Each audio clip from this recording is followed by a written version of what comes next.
Hello and welcome to Noel's Retro Lab.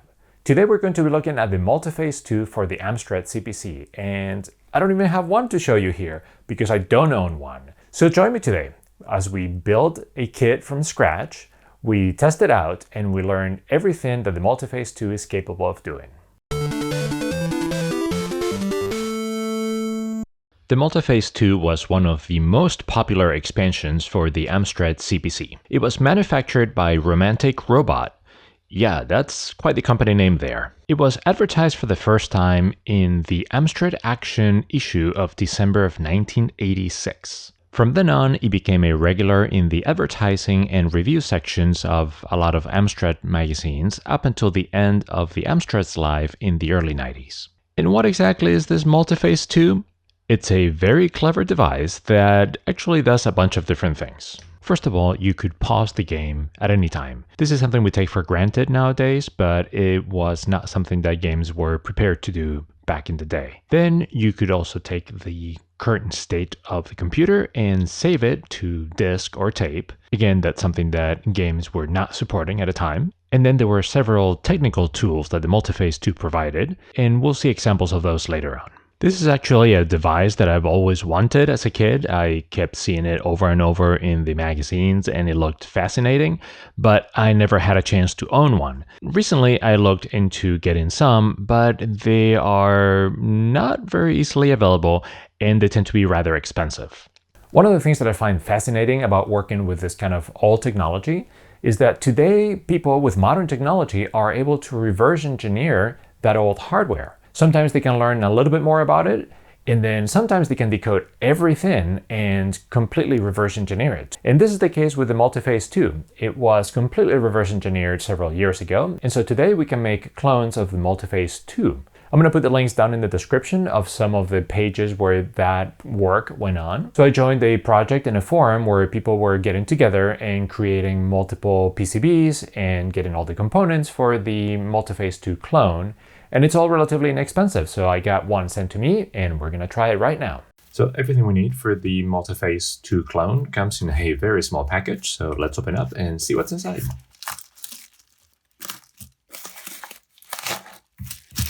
Okay, so it looks like it's just this. Unfortunately, one of the things I like in kits that I assemble is that they include a list of materials.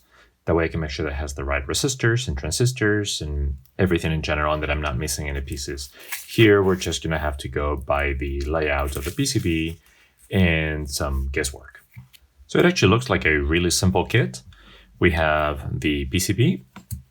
We have only 4 resistors, and it looks like 3 of them are the same and 1 different one. 2 transistors, 2 push buttons for the top, in 1 set of dip switches, in 1 resistor array, and then a bunch of sockets and some integrated circuits and the edge connector. And that's about it. Just because I'm a little paranoid about these things, I like to check that the resistors are the right values. Now you can use the code, and the color code, and it's a little tricky to see, especially with the blue background. Looking at the project page, these are supposed to be 4.7 kilo ohms. And this one is supposed to be, I think, 480 ohms.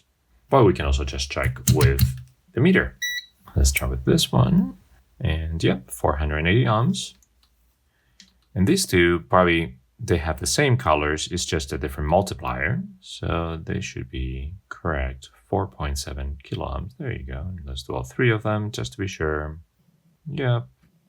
There you go. Perfect. Another thing that I like to get in these kits as much as possible is not just the bill of materials with all the components, but an actual diagram with the connections. That way, when I'm assembling it and there's some doubts, is the polarity of this capacitor this way or that way, I can check where they're connected and I can make more sense out of it rather than going blindly by the markings on the PCB. I did a little bit of digging and I did find the circuit diagram for the project, so I'll be able to use that as a reference while assembling it. Now, I've been warned, and this is one of the reasons I like the schematics, I've been warned that the diagram here for the transistor is backwards. It's intended for a slightly different transistor with the different base and collector, so I believe we have to put it backwards from this, and I don't know if both of them... Where's the other one? I'm only seeing one transistor here. I don't know where the other one is. Maybe there isn't a second one. Sometimes that happens, and it's better to get extra components than too few components. So when assembling kits like this, it's important to start with the components that are sort of the most flush up against the board, and then work progressively in components that get taller and taller. That makes it easier to put the component and then flip it back and be able to solder it in the back. Whereas if you start with a really tall component or like a socket right away, and then you try to put a resistor, it will be a lot harder to keep it in place. So with that said, let's start with the 4 resistors.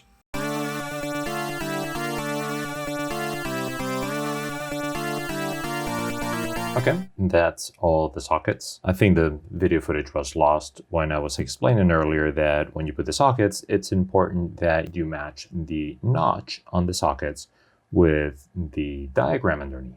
That's what indicates where the counting starts with a 1 pin. And if you put the sockets backwards, most likely you're going to end up putting the chips itself backwards, and who knows what happens.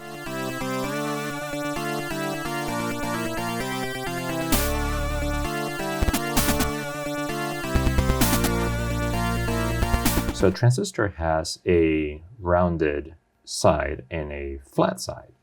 So this indicates that it goes like this, right? But I've already been warned that there's an error in the diagram here. So this is really intended to go this way.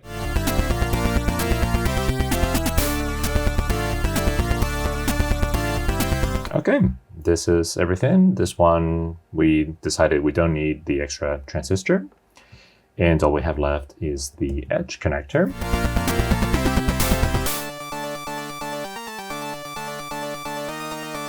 Perfect. Now all we have left to do is to clean the flux residue from here and here and put the integrated circuits in place.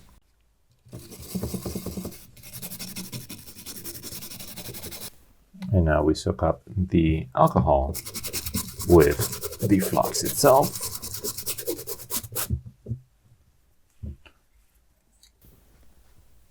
And it should be really nice and clean.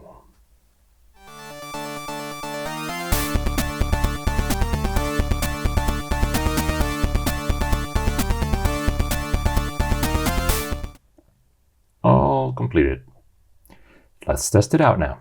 So time to try it. Let's plug it in carefully in the expansion port of the Amstrad CPC, and let's test it out with one of my favorite games, Head Over Heels. Let's load it normally, and let's start a game.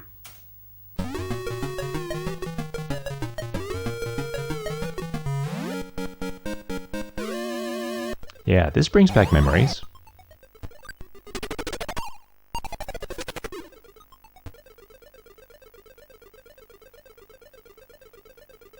Okay, so now say we've been playing for a while, and we're going to stop the game right here. All I have to do is press the stop button on the Multiface II. So what exactly happened here? First of all, the Multiface II changed the colors to something that makes the menu readable. Then we are in pause mode, so we could stay here indefinitely until we press the button again. Now let's try saving the game state to disk. Before I do anything else, I need to press the C key to clear the extra memory because this is a 128K Amstrad. If I didn't clear the memory, it would also save the contents of the extra banks of RAM, just taking extra time and extra disk space for no reason. Then I press S to save, which prompts me for a file name. And then I press D to save to disk, and it spends a few seconds saving to disk normally. The screen corruption is actually normal. I suspect it's using the screen as a temporary buffer for its compression algorithm to try to minimize the file size that gets written to disk.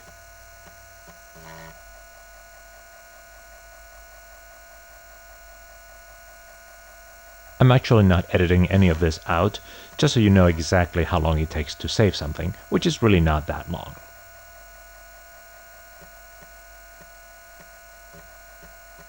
Okay, now we're done and the state was saved to disk. All we have to do is press R and we can continue playing the game exactly where we left off. Let's see exactly what was saved to disk. Okay, so it looked like it saved one small file, that is the loader, and several larger files with the data. And they look to be 56K, so yeah, I managed to compress the 64K a little bit, not too much, but with these small disks, it's every bit as welcome.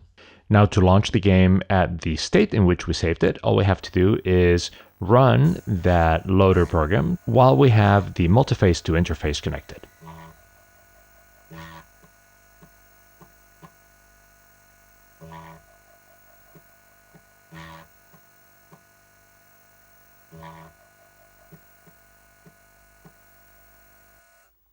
And there it is. The game is exactly how we left it off, and we can continue playing for another session.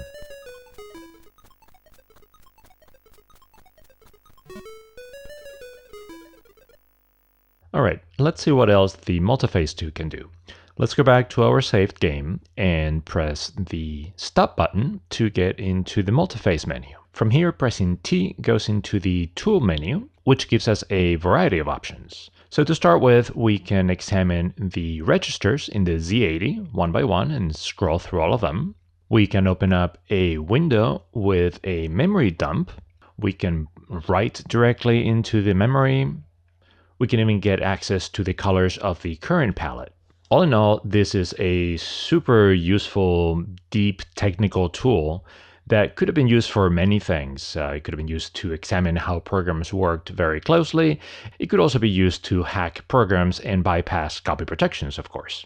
So the Multiface II clone is really cool. It has a very similar form factor to the original with the two buttons, and it works really, really well. What do I think of the Multiface II in general? I think it was an amazing piece of hardware for the time.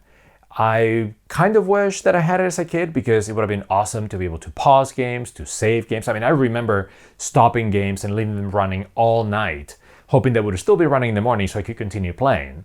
And it's pretty cool, the tool that it comes with that lets you inspect more deeply the contents of the computer and the execution of the program and edit things. So that would have been really useful. On the other hand, I'm afraid that if I had had this as a kid, I wouldn't have spent nearly as much time trying to crack my own games, which really was how I learned hardcore assembly programming, trying to bypass copy protection and trying to mostly copy programs from tape, removing the protection and passing them to disk. So it's kind of a mixed bag and whether I would have liked to have one of these or not. It is really cool, it works really well, but how exactly does it work? Is it magic? Let's find out. So saving off the RAM is easy enough. It's mapped between the address 0 and FFF, and sure, there are some parts of the RAM that are reserved for the screen and some other parts for the firmware and whatnot, but it doesn't matter. We can just read that RAM and save it off to disk. Well, except that this is only 64K of RAM.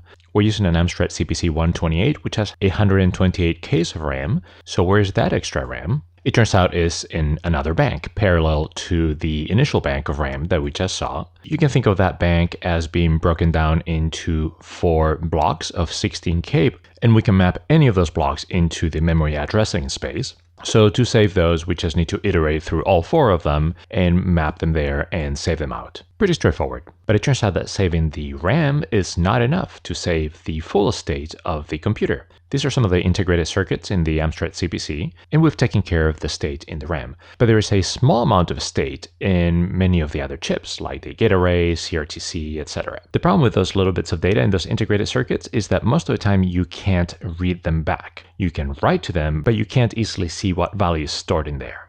So how does the Multiface II go about saving that? We first need to see how the chips communicate with each other. The CPU is executing the program, and it's sending and receiving data on the data bus, and pretty much all those chips are connected to the data bus as well. But just having the data bus and sending data there isn't good enough. We need to know where that data is going, and that's what the address bus is for. The address bus will specify usually where in RAM that data goes, but depending on some signals, it can also mean that the data in the data bus needs to go into one of the other chips.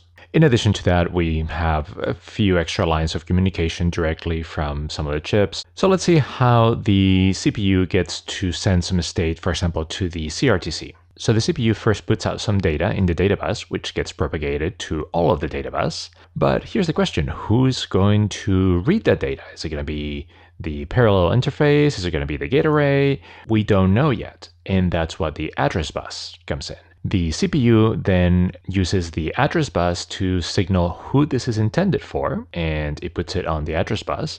All of the integrated circuits are paying attention to the address bus as well. So it's kind of like the CPU just yelling, hey, I have some data for the CRTC. And the CRTC hears that and reads that data off the data bus. And all the other chips just ignore it. Okay, so where does the Multiface II come in? So one of the things we left out of this image is the expansion port, which is directly connected to the data bus, the address bus, and a bunch of other signals. You can kind of listen to everything that is going on. When we plug in the Multiface II, that's exactly what it does. So as the CPU starts yelling, saying, I have some data for the CRTC, it makes a note of that. When the data comes in the data bus, it also pays attention to that. It's not the CRTC that reads that value, but the Multiface II also makes a note of that value and who's intended for it. So then later when we go and save the state of the computer, it saves that data as well.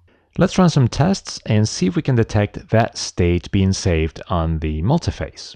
So we're going to send some signals directly to the CRTC, and by that we're going to be using the out instruction.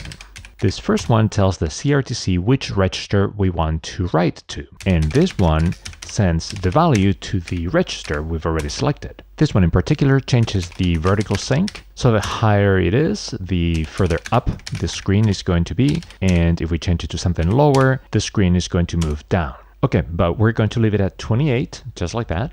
And now let's press the stop button on the Multiface. So something special happens when we press the stop button. The Multiface II has 8K of ROM and 8K of RAM, which is where it stores some of that state. That ROM and RAM are actually added to the address space of the Amstrad CPC, so we can examine a particular place in the RAM to see what the state stored inside the Multiface was. So back in the Multiface menu, we press T to go into the tool, and then we press I to bring us to the memory address where it stores information about the data of those other integrated circuits. Since we modify register 7, it's the 7th byte in this sequence, so it's all the way at the end of the line, and it shows 1C, which is hexadecimal for 28. So yeah, we can see that the data that we sent to the CRTC is stored in the Multiface. Since the Multiface II was used quite a bit for bypassing copy protections in games, there was an interesting arms race around it. Some companies decided to check if the Multiface II was connected. I imagine they did that by trying to page in the Multiface II ROM, and if they noticed that, then they would have stopped working so the game could not be copied. So then the company that made the Multiface replied to that by releasing an updated version that had an on-off switch. So if you had the Multiface plugged in with the switch turned off, games could not detect anything. So the game would load normally, then you would turn on the Multiface and press the stop button to stop the state and copy the game and everything. At that point, games responded to that themselves, and what they did was check constantly whether the Multiface II was plugged in or not. So maybe every frame they would be checking for its presence. The second a user would turn on the switch, they would detect the Multiface II and stop or erase the program or whatever. So the arms race kept escalating, and then the last version of the Multiface II would normally be off when it's plugged in, and it would only turn on the moment you press the stop button. That made it extremely difficult for games to detect its presence, because even if they checked every frame, it was off, and only at the time that it was pressed, they could detect it, but at that point it was too late because the program was already stopped. So there you have it. Now you have a pretty good idea on how this little device works. So actually using this device, what it made me wish for was a new modern version that wasn't trying to be the Multiface II, but it was just a modern device focused on saving snapshots of the state of the computer. Is there such a device out there? Does somebody know about something like this? If so, please let me know in the comments. I'd love to know about it. And if not, I thought maybe it could be an interesting design project that I could tackle. And if so, I'll be doing some updates in the channel for sure. So I hope you found the video useful. If so, please give it a thumbs up and subscribe to the channel. Until next video, see you then.